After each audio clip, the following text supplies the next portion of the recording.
सबसे मिली गवर्नर साहब দেখা করার জন্য এসেছি। তো অ্যাকচুয়ালি উনি আসার পর মাননীয় রাজ্যপাল আসার পরে সৌজন্যমূলক আমার সঙ্গে সাক্ষাৎ হয়নি, তো সেই কারণে আমিও দিল্লি চলে গেছিলাম, উনি পাটনাতে। তো আজকে আমি ওনার সঙ্গে সৌজন্যমূলক সাক্ষাৎ করেছি। ওনার হালচাল, বুজুর্গ মানুষ, ওনার স্বাস্থ্যের খেয়াল রাখা, ডাক্তার টিম রাখা আর ভ্যাকসিনেশন করা, এগুলো বিষয়ে আলোচনা হয়েছে। আর ওনার স্বাস্থ্যের প্রতি খেয়াল রাখা, ওনাকে ভালোভাবে রাখাহাতের করা, এটা আমাদের দায়িত্ব, কারণ রাজ্যপাল রাজ্যের প্রধান ব্যক্তি। স্যার, এনএসি বৈঠকে রাজ্যের জন্য কিছু দাবি, সুখবর? এনএসি বৈঠকে তো মাননীয় গৃহমন্ত্রী আসবে, তো গৃহমন্ত্রী আসবে তো স্বাভাবিকভাবে আমি আলাদাভাবে বসবো।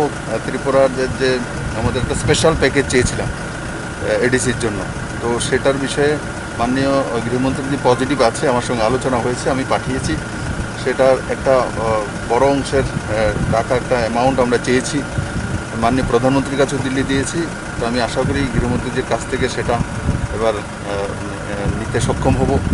আর মাননীয় গৃহমন্ত্রী ত্রিপুরার প্রতি সবসময় পজিটিভ থাকেন, তো যেই বিষয়গুলো ওখানে উঠানো সেগুলো আমি উঠাবো।